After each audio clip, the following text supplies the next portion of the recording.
Welcome to Massive Beers. My name is Matt. We do the beer stuff here. Evergrain Brewing. Evergrain Brewing, this is our Chromacasm. Yeah, this is a double IPA, and we don't have a date in the can. But I know the exact... Let me look it up. I should know the relative exact date on this. I know this isn't great YouTube videoisms. But this was given to me by Ty, who's a watcher of the channel, and he says it's about 6 weekish because he lives out in the Reading area. He lives close to Evergrain. It's one of his more favorite breweries, and he picked this can up for me, and we met up, we hung out, we had beers, we went brewery hopping, and he said this is probably about 6 weekish old. Words are hard. So we're going to dive into it. What else do we have in here? Double IPA. Oh, yeah. Aromas of tropical fruit, tropical candy, ripe stone fruit and mango flesh. 8% alcohol by volume. Evergrain Brew Company. Camp Hill, PA. Basically Harrisburg area. Done and done. Here we go. Oh, man. I took my kid to the zoo today. Actually, let me rephrase that. My kid had a field trip with his, what do they call it? It's not kindergarten. It's preschool. It was actually his preschool. The kindergarten kids and some first graders or something like that had a trip to a zoo, Turtleback Zoo. We've actually been there before, but only for their winter festival. So we went today and had a blast. It was great. He rode the bus there and we met him there and then we hung out and showed him a bunch of animals. He got to feed a giraffe. I would never have thought I've been able to feed giraffes in my life. I know zoos are bad, blah, blah, blah. I don't think that zoos function nowadays. I think they're quite a bit more progressive and they do more help than hurt. This place is actually a wildlife rehabilitation center for sea turtles and a bunch of other stuff. Anyway, yeah, we had a blast. Saw a bunch of cool stuff. And listen, anytime you get to feed a giraffe in your life, I think that's it. You're off to a good start. So I am kind of out here in this kind of post awesome day glow with the old Chromacasm. This actually reminds me of not just the label art, because I do dig label art, but the way it's laid out with this kind of reflective iridescentness and these kind of it's basically a valley, a chasm, but something about there's an old record label called Adrenochrome, which is horrible to say in today's world because all these weird kookamadoo conspiracy people think that stuff exists, but they had a great record that looked similar to this, very similar, and with the chrome and adrenochrome. I don't know, bringing back old memories.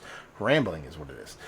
We've talked so much, the head is dissipated, but that looks all the part of what you want a double IPA to look if you're not looking for hyper ultra turbidity. I mean, I don't think this beer is going to be confused with not being hazy or, not having a look. But it definitely is not like stick a spoon in it and it'll stand straight up kind of thing. Look, it just gives it a gentle swirl. Head comes climbing back super aggressively and just has that nice, beautiful peach juicy, kind of tropical fruit juicy kind of look to it. So we're off to a very good start. Let's get nose.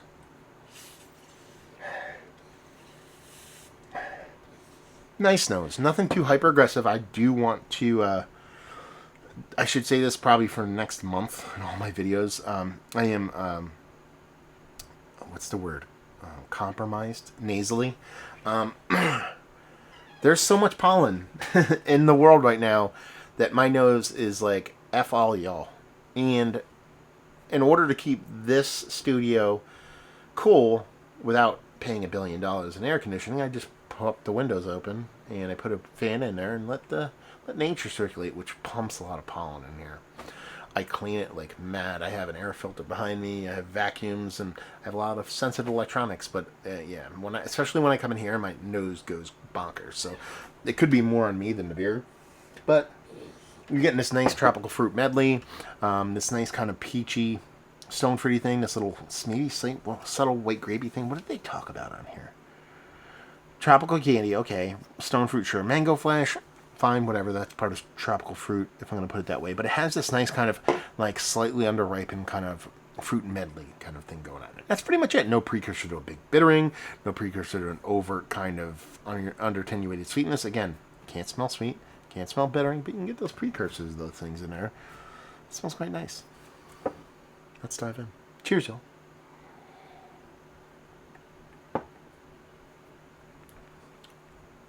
It's delicious. The mouthfeel on this is effing bonkers. I'm trying to curb the language a little bit. The mouthfeel on this is absolutely insane. Like, it's so lush and smooth and silky. Man. Oh. That's the first thing that hits you in combination with this nice pop of this purposeful, sturdy bittering for the kind of beer it is. It's not a bittering beer. It's not a West Coast level bittering beer. It's a New England style hazy through and through. But again, when they allow a bit of that bittering to come through, when they're not afraid of letting that bittering do its thing, which is the counterbalance of the dosage of sweetness you get, I think that's a beautiful thing. And you're getting that here in spades. So you get this lush mouthfeel, you get this pop of bittering. But throughout that whole process, you're getting this nice kind of ebb and flow back and forth between that stone fruit and that tropical fruitiness of fruity sweetness from those hops. But those two things stay constant, the mouthfeel and the bittering. But it's like just washing back and forth in between this tropical fruit and, like I said, stone fruit kind of beautiful fruity sweetness in a way that is as close to, but stopping short of being confectionery. Almost to the point where I'm like, yes, there's a slightest dose of lactose to give it that. And I don't think that's the case here. I think it's just a really nice combination of a wheat note thing just for mouthfeel, and it does a beautiful job of pulling that off.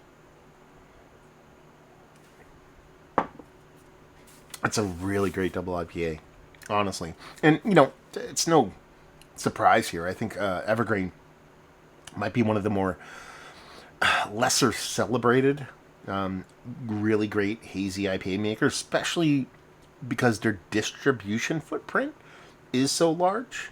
I don't see them by me. There's a couple shops semi-close to me I can find Evergrain at, and we get more of their I don't want to say their core lineup because they have a decent amount of beers there, but we don't get their kind of lesser available stuff. Is probably the best way I can put it, but I do know, I believe Ty purchased this actually at the brewery, but then I think he said he saw some at Wegmans close to him after that, so it definitely got out there into the world outside of the brewery only kind of process. And honestly, it just really, if I'm going to sit here and kind of knock on this beer for anything, it's going to be price point.